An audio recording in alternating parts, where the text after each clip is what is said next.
Well, from out of work to out of school now, and the latest on the student strike in Quebec.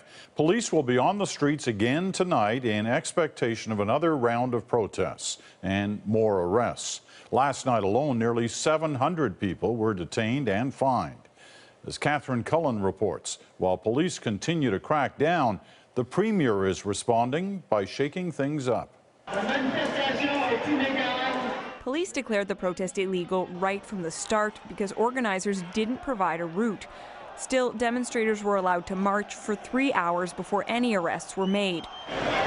Police say when they had rocks and a Molotov cocktail thrown at them, they'd had enough.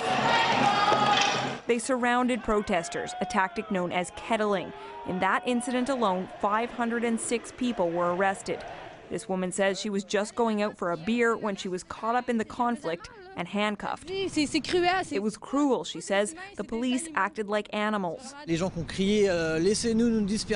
People were screaming, "Let us disperse," but we were surrounded, he says. They've been close to 1,000 people yesterday. We did arrest 500 people. So I guess at least half of the people understand what was going on and they left.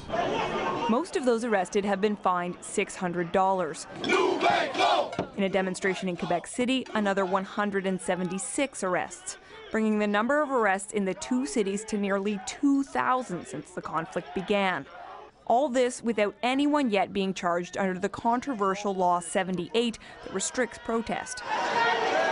This protester says she plans to contest her fine. If others do the same, it could be yet another headache for the province. Short term, it will create some problem of progress in the judicial system, of course.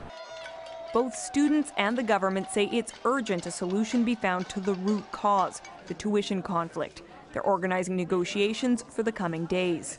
Both sides do feel the importance of that meeting and do feel the necessity to be well prepared. The Premier's top political advisor was replaced today. Jean Charest is bringing back his former chief of staff, who is considered an expert in crisis management. And after 102 days without a solution, many say a crisis is just what this has become. Catherine Cullen, CBC News, Montreal.